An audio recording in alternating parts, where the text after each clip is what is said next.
نحمدہ و نصلی و نسلم علی رسولہ الکریم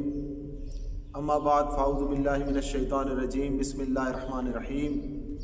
ان الدین عند اللہ الاسلام، بے شک اللہ کے یہاں دین صرف اسلام ہے۔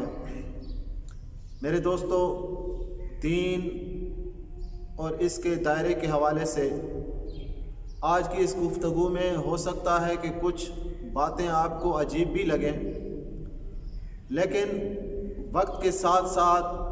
جب آپ میری ان باتوں پر غور و فکر کریں گے تو ہر چیز آپ کے سامنے عیاں ہو جائے گی۔ دین اور اس کے ارکان اور اس کی فرضیت کا جہاں تک تعلق ہے تو اس کا ذکر اللہ تبارک و تعالیٰ نے قرآن مجید فرقان حمید میں کر دیا، اور اس کا اجرا سنت کے ذریعے سے پوری امت میں حضور نبی کریم صلی اللہ تعالیٰ علیہ وآلہ وسلم نے کر دیا، جو نسلاً بعد نسلاً آج ہم تک دین اسلام پہنچ چکا ہے۔ اور اس کا جو ریٹن ریکارڈ ہے وہ فقہ کی کتابوں میں موجود ہے، اور اس کے حدود کا جو تعین ہے وہ حدیث مبارک میں موجود ہے۔ تو آئیے میرے دوستو،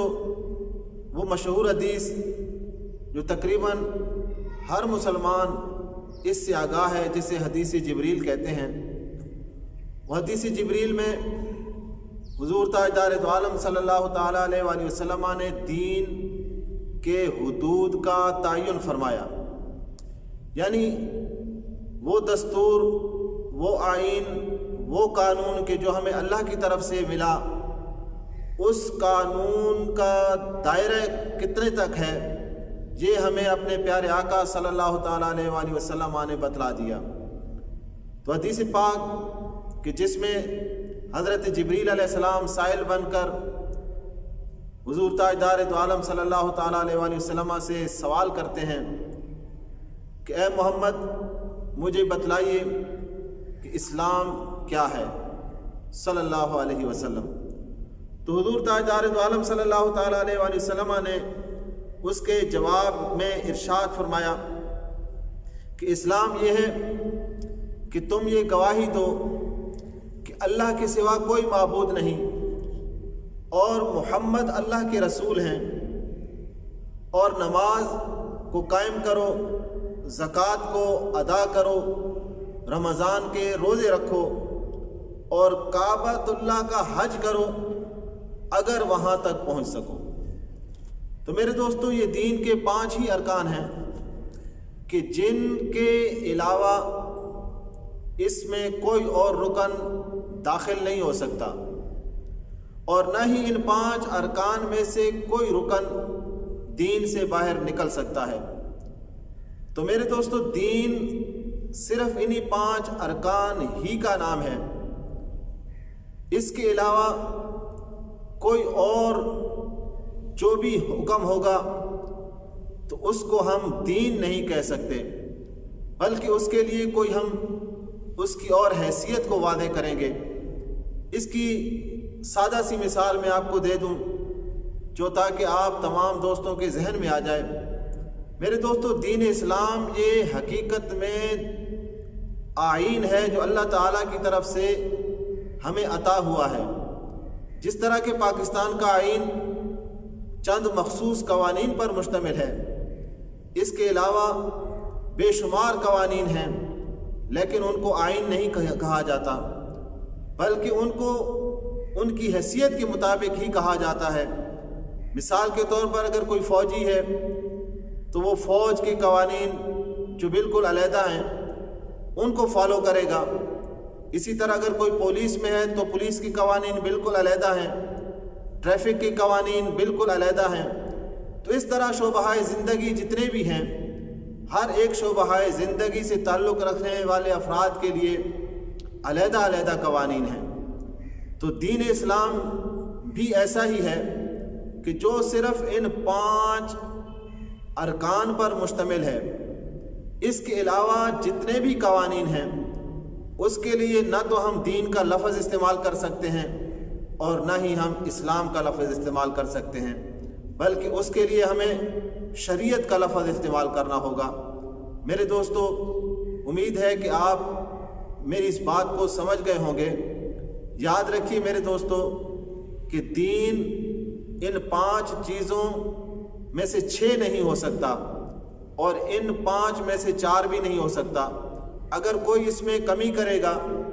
وہ مجرم ہوگا، اور اگر کوئی اس میں زیادتی کرے گا وہ بھی مجرم ہوگا۔ اب میرے دوستو، اس میں اندرونی طور پر بھی کمی اور زیادتی نہیں کی جا سکتی۔ مثال کے طور پر نماز جو ہم سب جانتے ہیں کہ 5 ہیں، اب اور 5 نمازوں میں سے کوئی 6 نہیں کر سکتا کہ آج سے کہہ دے کہ آج 6 نمازیں فرض ہو گئیں، کسی کو یہ اختیار حاصل نہیں۔ اسی طرح جو موجودہ نمازیں ہیں، ان نمازوں کی جو تعداد ہے ان میں کمی نہیں کر سکتا، اور نہ ہی کوئی زیادتی کر سکتا ہے۔ تو میرے دوستو، اسی طرح روزے، اسی طرح حج، اسی طرح زکوٰۃ ہے کہ جن میں کسی کو بھی کوئی اختیار حاصل نہیں، کہ جو اللہ تبارک و تعالیٰ نے جو قانون آئین کے شکل میں ہمیں دے دیا اپنے پیارے محبوب صلی اللہ تعالیٰ علیہ وآلہ وسلم کے ذریعے سے، تو ان قوانین میں ہم کوئی کمی کوئی بیشی نہیں کر سکتے، اور یہ تا قیامت اسی حالت میں رہے گا۔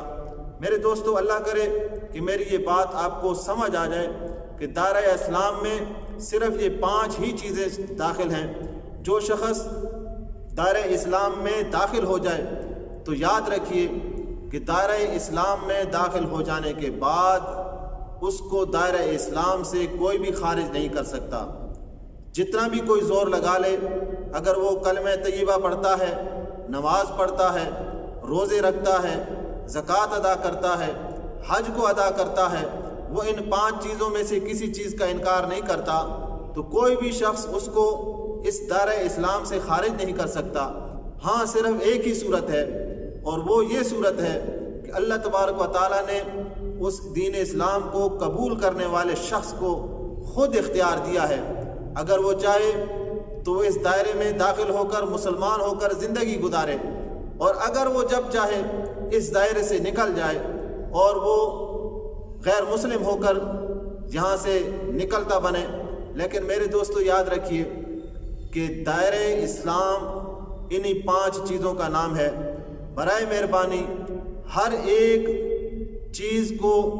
اس کے اپنے حدود میں رکھیے، اور جو آج تک جتنے ہم غلطیاں کر چکے ہیں، یعنی ہر چیز کو دین کہہ دینا، ہر چیز کو اسلام کہہ دینا، اسلام اور دین کا جو لفظ ہے یہ اتنا غلط استعمال ہو چکا ہے کہ آج ہم ہر ایک چیز کو اسلام اور ہر ایک چیز کو دین سمجھنے لگے ہیں۔ لیکن میرے دوستو، حقیقت یہ ہے کہ ہر چیز نہ تو دین ہے، ہر چیز نہ تو اسلام ہے۔ اگر اسلام ہے تو وہ صرف ان 5 چیزوں کا نام ہے۔ ان 5 سے 6 نہیں ہو سکتی، ان 5 سے 4 نہیں ہو سکتی۔ اللہ تبارک و تعالی ہمیں دین کی صحیح سمجھ عطا کرے۔